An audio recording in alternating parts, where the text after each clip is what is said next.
அனைவருக்கும் வணக்கம். எல்லாம் எப்படி இருக்கீங்க? நல்லா இருக்கீங்களா? இன்றைக்கி நம்ம பார்க்க போகிறது என்னென்னா கோழிகளை பற்றி தான் பார்க்க போகிறோம்.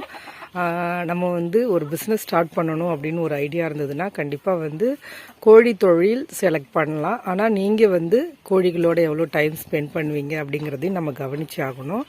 ஆனால் முடிஞ்ச அளவுக்கு கொஞ்சம் நேரம் கிடைச்சாலே போதும் கோழிகளோட இருக்கிறதுக்கு. ஏன்னா அவங்க முட்டையிடுறது, நெக்ஸ்ட் தீவன மேலாண்மை, அதுக்கப்புறம் நோய் ஏதாவது வந்திருக்கா அப்படிங்கிறது கவனிக்கிறது, இதெல்லாமே ரொம்ப முக்கியம். கோழிகள் பற்றி 2 வீடியோ போட்டிருந்தேன்.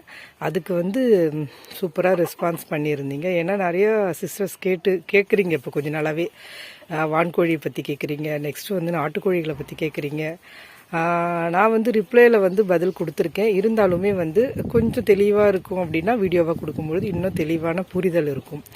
சரிங்களா? முக்கியமாக நம்ம அருகில் இருக்கும் வெட்டினரி காலேஜில் மாதம் பயிற்சிகள் தருவாங்க. சரிங்களா? கோழிகளுக்கு நோய் வந்துச்சுன்னா எந்த மாதிரிலாம் ட்ரீட்மெண்ட் கொடுக்கலாம், எப்படிலாம் பராமரிக்கலாம் அப்படின்னு சொல்லி மாதமே பயிற்சிகள் கொடுப்பாங்க. அதை நம்ம தெரிஞ்சு வச்சுக்கிட்டு முன்பதிவு பண்ணிக்கிட்டோம் அப்படின்னா நம்ம போயிட்டு கலந்துக்கிட்டு பயிற்சி வகுப்பில் கலந்துக்கிட்டோம்னா 0 செலவில் எப்படி தீவன செலவு கொண்டு வரலாம், தீவன மேலாண்மை கொண்டு வரலாம், நெக்ஸ்ட் நோய் வந்ததுன்னா எப்படி ஒரு கோழியை தனிமைப்படுத்தி அது எப்படிலாம் மருந்து கொடுத்தா சரி பண்ணலாம் அப்படிங்கிற எல்லா டீட்டெயிலும் அதில் சொல்லி தருவாங்க.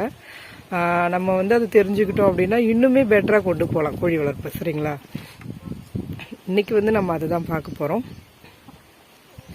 இதுக்கு நம்ம ஃபுல் டே செலவு செய்ய வேண்டியதில்லை. கோழிகளோட நமக்கு இருக்கிற அந்த குறுகிய நேரத்தை கோழிகளோட செலவு செய்யலாம். ஏன்னா நிறைய பெண்களால் வேலைக்கு வெளியில் போக முடியாது, அந்த மாதிரியான சூழ்நிலைகள்லாம் இருக்கும். அப்படி இருக்கிறவங்களுக்கு நான் சொல்கிறேன். சரிங்களா? உங்களுக்கு கோழி வளர்க்க விருப்பம் இருந்ததுன்னா கண்டிப்பாக நீங்கள் ஒரு பெட்டைக்கோழி ஒரு சேவல் வாங்கி விட்டால் கூட போதும். நான் ஆரம்பத்தில் சேவல்லாம் வாங்கி விடலை, பெட்டைக்கோழி மட்டும்தான் வாங்கி விட்டேன். ஏன்னா நம்ம வீட்டு சுற்றி நிறைய பேர் கோழி வளர்த்துக்கிட்டு இருந்ததுனால அந்த பிரச்சனை இல்லை. பாருங்கள் எப்படி ஓடிட்டுருக்காங்கன்ட்டு. இது தூய்மையான சிறுவடை, அப்படி தான் இருக்கும். ஒரு 1/2 கிலோ தான் வரும். இவங்களாம் கொஞ்சம் பெருவெட்டானவங்க. அது ஒருத்தர் மேயராக இருப்பாருங்க, அவரு கொஞ்சம் பெருவெட்டு. முக்கியமாக நீங்கள் இதில் கவனிக்க வேண்டியது என்னென்னா விற்பனை வாய்ப்பு தான். ஏன்னா நிறைய பேர் கமெண்ட்ஸில் என்ன கேட்குறீங்கன்னா, அக்கா உருவாக்குறதெல்லாம் சொல்கிறீங்க, நோய் மேலாண்மைலாம் சொல்கிறீங்க, விற்பனை பண்ணுறது எப்படின்னு சொல்லவே இல்லை அப்படின்றீங்க. மெயினாக விற்பனைங்கிறது நான் எங்கேயுமே கொண்டு போகலை. அதனால் அது பெரிய விஷயமா எனக்கு தெரியல. கிராமங்களில் கோழி வளர்க்குறாங்க அப்படின்னாலே பியூர் நாட்டுக்கோழி அப்படிங்கிறதுனால நிறைய பேர் தேடி வீட்லேயே வாங்கிட்டு போகிறாங்க. அதனால் விற்பனை வாய்ப்புக்குன்னு அலைஞ்சதே கிடையாது.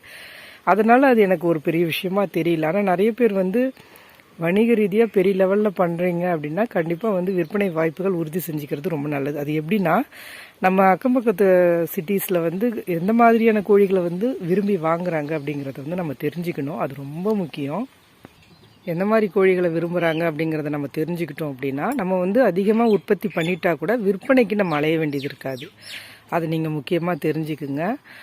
நெக்ஸ்ட்டு கோழி குஞ்சு பிறந்த அன்னைக்கு மெரக்ஸ் மருந்து கொடுங்க. 7ஆம் நாள் லசோட்டா கொடுங்க. 21ஆம் நாள், அப்புறம் 51ஆம் நாள் இந்த மாதிரி ஆர்டிவிகே அல்லது R2B இந்த மாதிரி இன்ஜெக்ஷன் கொடுக்கணும். இது எல்லாமே கோழி குஞ்சுகள் பிறந்து வந்ததுலேருந்து கொடுக்கறது. நீங்கள் பெரிய லெவலில் ஒரு 1000-2000 கோழிகள் வச்சு வளர்க்குறீங்க அப்படின்னா அந்த மாதிரி நீங்கள் மருத்துவ முறைகள் செய்யலாம். இல்லை நாங்கள் பொறிக்க கொஞ்ச நாள் வளர்ந்ததும் சேல் பண்ணிவிடுவோம் அப்படின்னா அந்த அளவுக்கு மெடிசன்ஸ் தேவைப்படாது. ஏன்னா நம்ம சேல் பண்ணிக்கிட்டே இருப்போம். ரொம்ப நாளைக்கு நம்மகிட்ட கோழிகள் இருக்கிற மாதிரி இருக்காது. சும்மா ஒரு 10 பெட்டைக்கோழி வச்சுருப்போம் முட்டைக்காக. அதை அதுலேருந்து இன்குபேட்டரில் வச்சு இல்லை தாய்க்கோழியில் வச்சு நம்ம பொறிச்சு எடுப்போம். அதை சேலுக்கு கொண்டு போவோம். அது நம்ம அப்படி பண்ணும்பொழுது மருந்து முக்கியமாக தேவைப்படாது.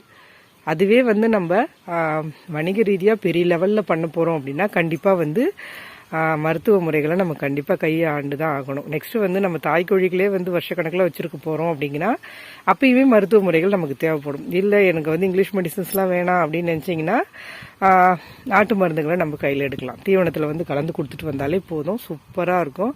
கோழிகள் நல்லா ஆக்டிவாக ஆரோக்கியமாக வளரும். சரிங்களா?